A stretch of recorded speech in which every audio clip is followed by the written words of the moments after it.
వాస్తవంగా ప్రభుత్వం మారగానే నామినేటెడ్ పదవుల్లో ఉన్నోళ్ళందరినీ గూడా ఆహ్, రాజీనామా చేయమని అడుగుతారు. చేసేస్తారు. కానీ 2014, 19 మధ్యలో చివరి 6 నెలల్లో అట్లాగా అపాయింట్ అయినోళ్ళు వాళ్ళు రాజీనామాలు చెయ్యమని కోర్టులకు వెళ్తే చివరికి వీళ్ళేదో సామధాన భేద్దండోపాయాలతో రాజీనామాలు చేయిచ్చారు. అదే రాజ్యాంగబద్ధ పదవులుంటాయి కొన్ని. అలాంటి వాటిట్లో వాళ్ళని బలవంతంగా రాజీనామా చేయించడం కుదరదు. అట్లాగా ఉండిపోయినోళ్ళున్నారు. దాదాపు ఏడాదిన్నర, 2 ఏళ్ళు ఆ తర్వాత ఆ పదవుల్లో ఉండి వాళ్ళు దిగారు. వాళ్ళు ఆ కాన్స్టిట్యూషనల్ పోస్టులు కాబట్టి వాళ్ళని తీయడానికి లేదు ప్రభుత్వం దగ్గర.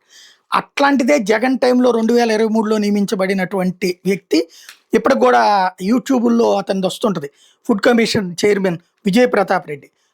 వీటిట్లో తిరుగుతా ఉంటాడు. హాస్టల్స్ అయన్నీ తిరుగుతా వాళ్ళ ఫుడ్ సరిగ్గా అందిందా లేదో చూసి, వాళ్ళని మందలించి సరిగ్గా చేస్తే ఆళ్ళకి నమస్కారం పెట్టి, పిల్లలతో మాట్లాడి, ఆ తర్వాత ఏదైనా తేడా ఉంటే యాక్షన్ తీసుకొని ఇది చేస్తుంటారు. అది కాన్స్టిట్యూషనల్ పోస్ట్ అనమాట. ఈ ఫుడ్ కార్పొరేషన్‌కి సంబంధించిన రాష్ట్ర ఆహార కమిషన్ చైర్మన్. ఆహ్, ఇతనికి 1+1 సెక్యూరిటీ ఉండేది అంతకుముందు. ఆ సెక్యూరిటీ ప్రభుత్వం వచ్చాక అతన్ని రాజీనామా చేయమంటే చేయలా. అందుకని సెక్యూరిటీ తీసేశారు. తను హైకోర్ట్‌కెళ్తే మేము కమిటీ యేసుకున్నామండి. సెక్యూరిటీ ఎవరెవరికి ఇవ్వాలి, ఎవరెవరికి అవసరం లేదనేది. ప్రాణాపాయం ఉన్నోళ్ళకే సెక్యూరిటీ ఇవ్వాలి గానీ మిగతా వాళ్ళకి అక్కర్లేదు. అతనికి ఏ ప్రాణాపాయం లేదు గాబట్టి సెక్యూరిటీ తీసేసామని ప్రభుత్వం చెప్పింది. ఇప్పుడు హైకోర్ట్ దాని మీద తప్పుబట్టింది. అతను హాస్టల్ తిరుగుతాడు, అనేక చోట్లకెళ్తాడు.